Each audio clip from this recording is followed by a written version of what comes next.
The equation we have here is in vertex form. We want to pay attention to what A, H, and K are. The vertex is always going to be at H, comma, K.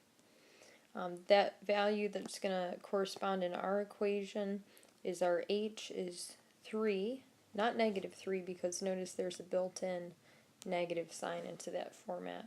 And then our Y coordinate of our vertex is going to be whatever's outside of the square, so that's a -1. Moving on to number 2, they want us to find the axis of symmetry. That's always a vertical line, which means we're going to start the equation of that line with an x equals, and since it goes straight down the middle of the parabola, it's always going to be x equals and then whatever the x coordinate of the vertex is. Now, you can make a table using your calculator to plug in points, or you can plug in points by hand. Obviously, I know that 3, -1 is going to be a point on the table. I'm going to go ahead and graph that. So 3, -1 would be right there. And I know that my axis of symmetry is going to go straight down the middle, so I'm going to kind of sketch that in.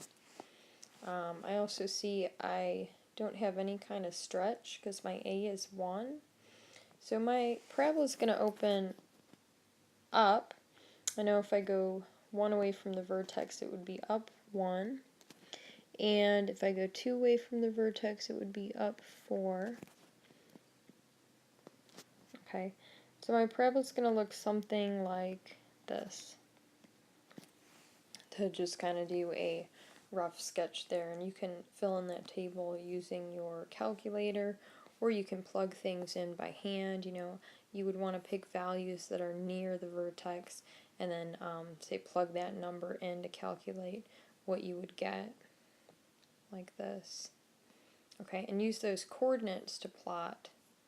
So I want to select points that are near the vertex to plug in. Alright, so moving on to number 5, we want to describe how this is transformed from the parent function. The parent function is the simplest version of the parabola here, and we want to say how our parent function is changed when we add these 3 and the -1 into our equation. So that basically just moves our vertex from the origin down 1, because that -1 that's outside of the square, so down 1 unit, and then also it moved to the right. So look at that vertex and see how it has shifted from the origin. Shifted right 3 units. And those name all of the transformations. Number 6 asks us about the x-intercepts. Well, that's where we have y values that are 0. So our x-intercepts are at 2 and also at 4. And we can read those from the graph, or we can read them from the table. Number 7 asks us whether the vertex is a minimum or a maximum. So when I look at that picture, I notice that the vertex is a low point on that graph, which means it is a minimum. Number 8 asks about the domain. Recall that domain is really just talking about the x values of the parabola and what we can plug in or what we're not allowed to plug in, and get some kind of corresponding y value. For these parabolas that open up or open down, our domain is going to be all real numbers. So I can either write all real numbers, or I can go ahead and use our script R to indicate all real numbers. And number 9 asks us about the range. Recall that's really just the y values. So when I look at my parabola graph, I want to think about, well, how does that correspond to the y-axis? So we know we have a low point, and we know that range is y, so I'm going to start this off with y. And I notice that our parabola is going up from that low point. So we're going to have y is greater than or equal to, and then we want to name that low point on the vertex and how that corresponds to the y-axis. So our vertex goes all the way down to -1 on the y-axis. So for my range, I want to state that y is greater than or equal to -1. On the two-state warm-up, if we look at that equation, you'll notice that it's not in vertex form this time. This is actually given to us in standard form, and we have an A term, a B term, and actually no C term. So when I have standard form and I'm trying to figure out the vertex, there is a formula that we use to find the x-coordinate of the vertex, and that is x equals -b over 2a. So RA is 3 and RB is 6, so we're going to plug that into the formula. So -6 divided by 3 times 2, that is going to give us -1. And that's just the x-coordinate of the vertex. We're going to have to go ahead and plug in -1 into our equation to find out what the y-coordinate is that goes with that. So I'm going to go ahead and plug that in.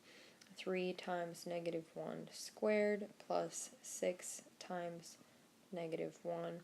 And when I calculate that, I get -3. So that means that my vertex is at -1, comma, -3. Moving on to number 2, they want us to state the axis of symmetry. That's a vertical line that cuts the parabola in half. And so the equation is always going to be x equals, because it's a vertical line, and we just want to state what the x-coordinate of the vertex is, since that line is going to go straight through that point. Moving on to the table, I know that the vertex is at -1, -3, so I want to pick points to plug in that are near that, so I'm going to kind of just pick some points that are less than that and a little bit greater than that, and calculate what those are. You can just plug them into your calculator and find out. So I'm going to fill those in here. And then I'm going to start plotting those. So -3, 9, -2, 0, -1, 3, -3, 0, 0, and 1, 9. So you'll notice we have a much skinnier parabola than we've had before, and that is because of this 3 that's in front of the x squared that causes a stretch. So on number 5, when we're talking about the transformation, we want to say that it's stretched by 3. Okay, so our parabola is growing 3 times as fast as the parent function.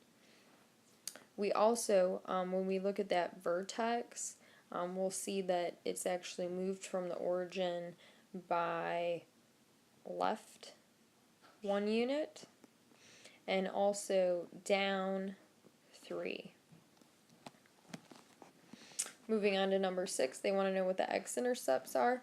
We can either read those from the graph, or we can look at the table, and those will be the x values that correspond to a y of 0. That's why the x-intercepts are also called the zeros. So I get x equals -2 and x equals 0 for the x-intercepts. Then looking at number 7, they're asking me if the vertex is a minimum or maximum. So look at your graph. I see that the vertex is a low point, so that means that's a minimum. And the last two, number 8 asks about the domain. Remember, that's our x values, and for these parabolas that open up or down, our domain is always going to be all real numbers. So I'm going to go ahead and just use a fancy R to represent all real numbers, but remember, you could also just write out all real numbers in words. And then our last question asks about the range. That's the y values. So look at your parabola and see how that measures against the y-axis, or the y number line. We have a low point at -3, and then our parabola goes up from there. So I'm going to choose y is greater than or equal to, because it's going up, and I'm going to name our low point, which is -3.